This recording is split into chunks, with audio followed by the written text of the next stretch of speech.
So this is not the video I wanted to be making. I was working on one for weeks ago, just before New Year's. I wanted to make a few of them, but I ended up having to go into the hospital on New Year's Eve. My blood pressure was extremely high. My father called me an ambulance, and it was pretty chaotic. I haven't been in an ED. This is from years ago. This was not this visit. My father was there to actually take that photo. But I arrived in an ambulance and I was just treated from the lobby. And I avoid hospital dramas, but I started watching the show The Pit when I had a cold, and I binge watched it. And those strike so close to my memories, and they're so hard to process. Just seeing those scenes again and knowing what I know about how I'm just sort of locked away in a corner. And just, triaged is extremely low priority.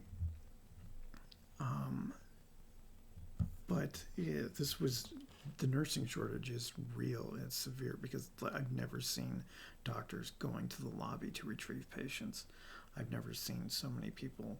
One of the plot lines from the show The Pit was a guy in the lobby was waiting too long, and he punches a nurse because he had chest pain, and that pretty much played out before my eyes. One guy, he had been pacing back and forth, and he was furious and got angry, and he had to sign this thing next to security, and they were sort of protecting the nurse, and he just screamed and left. And there was like a 7-hour wait, and one by one, people in the lobby just signed the thing, some peacefully, some other angry.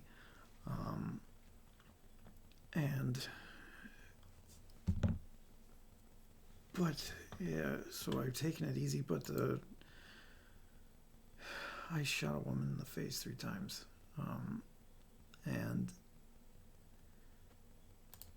this is my neighborhood from 5 years ago. And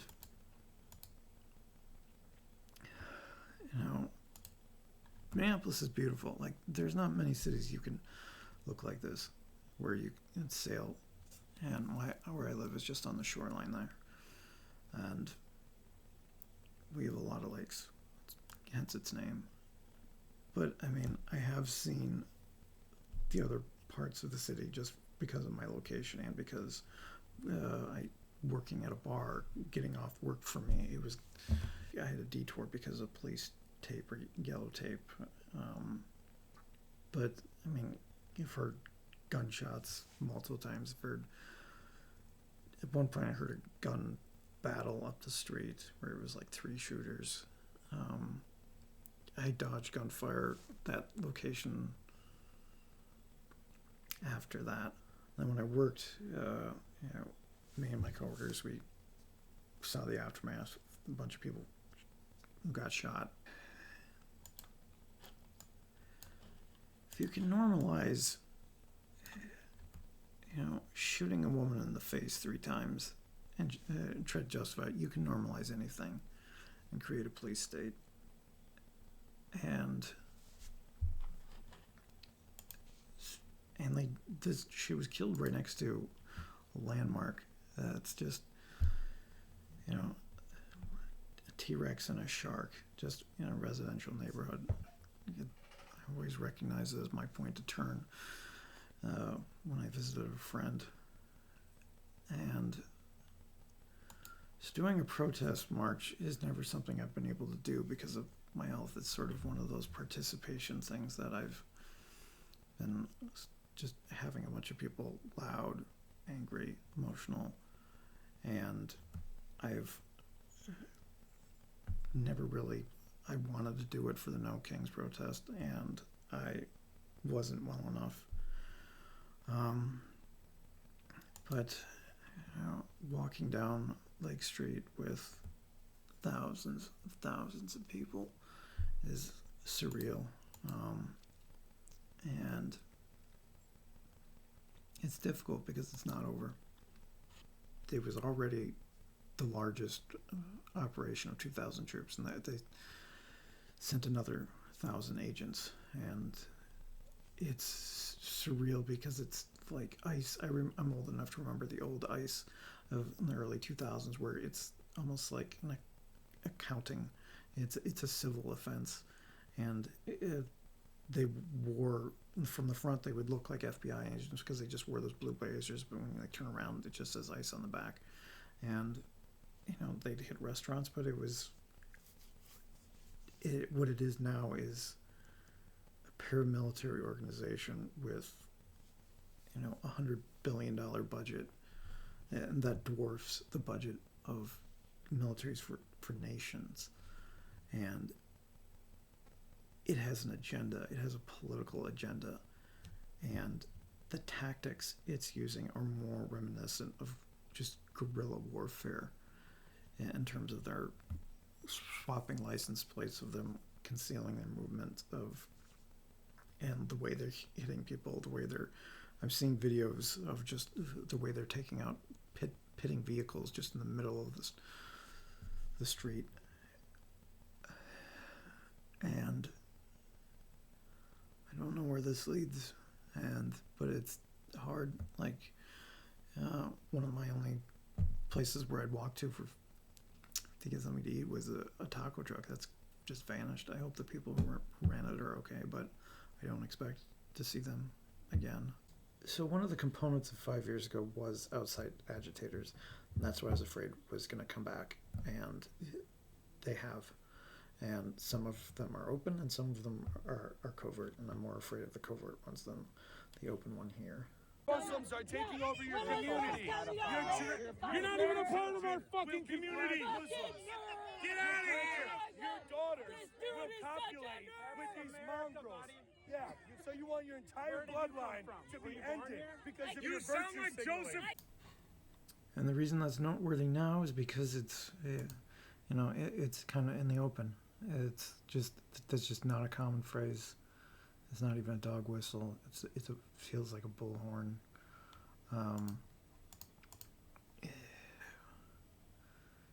Yeah, this is strange times, and I wanted to finish this up tonight because I don't know what tomorrow's going to be like, because I can hear flashbangs going off, and there was this is what North Minneapolis looks like right now.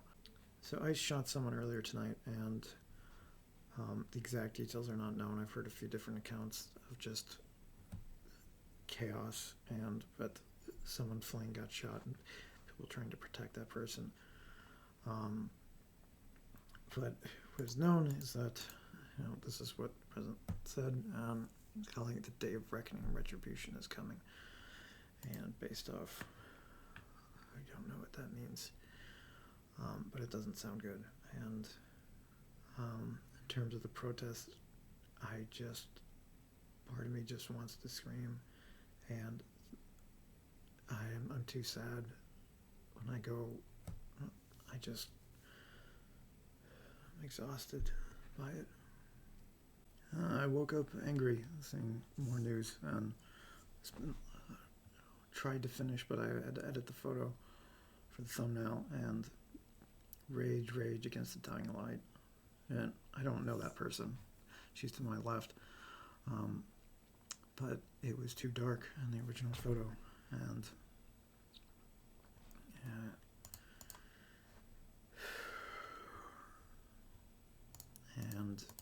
this seems like the whole point of it all, invoking the Insurrection Act. This just seems like rage bait provoking us, and for one end. And when the protest Saturday, my friend and I spotted someone. He's like, could that guy be any more obvious not a Fed or private contract? Because he had a drone, he was alone, he was not really interested in chanting. I pointed out his boots, coyote brown tactical boots issue, and just, he had the Oakleys and the square jaw, and he was just recording faces with the drone. And now I look back and think, what exactly is that data being used for? Is that for some stage that we don't know about yet? Is that just data as a commodity for a contract? Or does it have some purpose? I don't know. So every time I try to finish this video, something new pops on my feed. And that rally I went to was on January 10th. And there's a counter rally happening on Saturday the 17th. And in a few days. And I don't see how this doesn't escalate.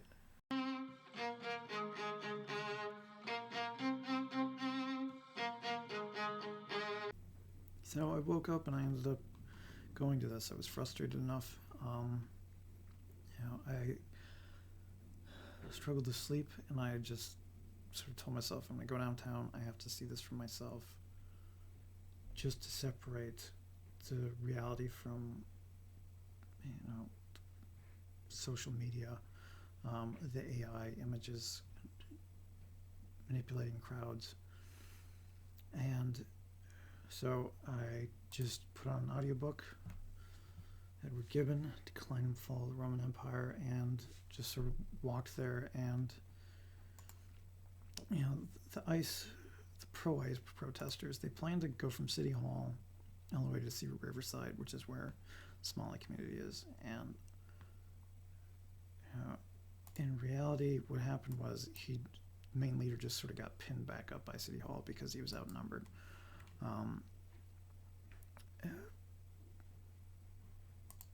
This is the only photo I took. So when I came around the corner, this is just sort of what I saw, and while listening to my audiobook. Eventually, but it was -5 on the real feel in terms of how windy it was. This is what it ended up resolving when he got pushed back up the street, sort of, because I sort of stood there, and then all of a sudden the crowd just sort of meandered towards me, and then away from me, and then towards me, and then eventually I just sort of took up on the right side of the street to clear the street when an MRAP came with MPD, was just trying to clear the street. Some guy gave me a sign. I held the sign, and in terms of what I was expecting, I saw some Humvees of the National Guard very briefly near the bridge, but they weren't at the ready. And once I saw him sort of just pinned there, I was just I started to feel shaky because I couldn't bring my oxygen for one because it was too cold. I had that problem a week ago, where it was freezing the tank and it was just cold. So I didn't bring it, but at some point I sort of awkwardly left the crowd while they were in a break of the chants, just because I felt dizzy. I'm someone who will, learn the effects of the cold the hard way before I complain about them. And I sort of just, I don't know, as soon as I felt the dizziness, I was just I still have to drive home. I mean, the nonviolent people were just sort of, we outnumbered them, and just sort of, and I mean, all everybody did was yell, and it was sort of, at some point I couldn't hear my audiobook, obviously, over everything, but it still kept playing, so it was just sort of like a background track.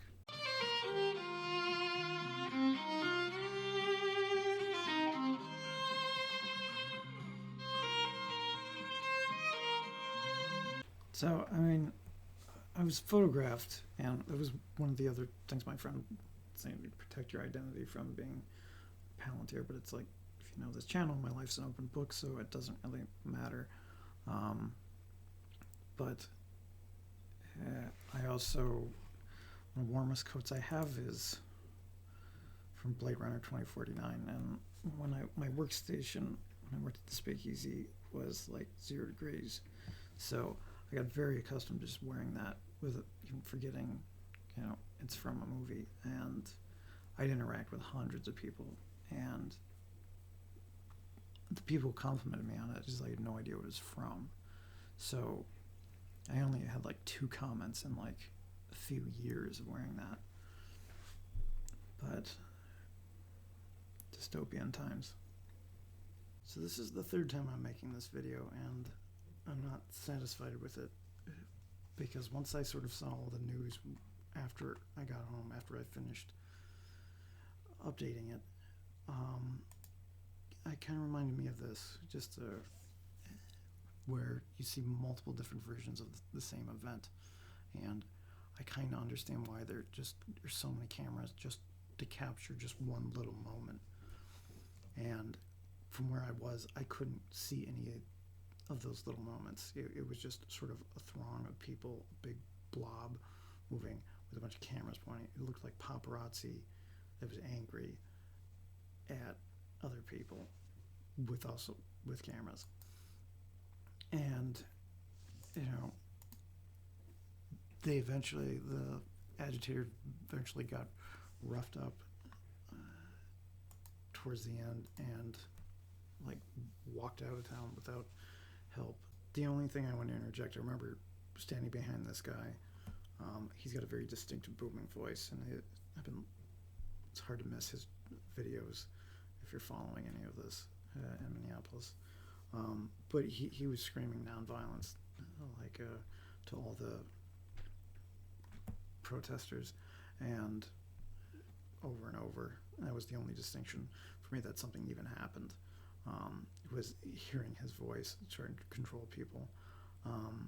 And when I explained it to a friend, I explained it's kind of like being a soccer match, not that you have the ultras and you have the rest of the stadium, except here the ultras have stormed the pitch, and you can't really see what the show is.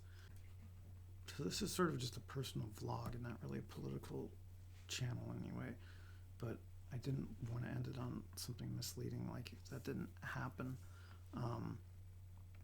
But the last thing I want to talk about is just the masks that MICE wears, and how someone pointed this out, and I've been explaining this to some people, that the balaclavas are more than just anonymity, and it became standard practice for Russian law enforcement to wear these as both an intimidation, but it acts as war paint, in my opinion, that when you put on a balaclava, one of the things that happens is that you're changing the psychology of the person wearing it, and you're creating a unit cohesion where they are identifying with other people whose face they can't see either. They're just identifying with other people in balaclavas. So for special forces, they have rather unique outfits that act in a similar way. This is Danish Special Forces. This is a Taiwanese unit with ballistic face mask shields. But it works in the same way that there's covering of anonymity, there is a protection of a mental protection of also the immunity that they have and the things that they can do with impunity that they feel. And that's why they're kind of so reckless.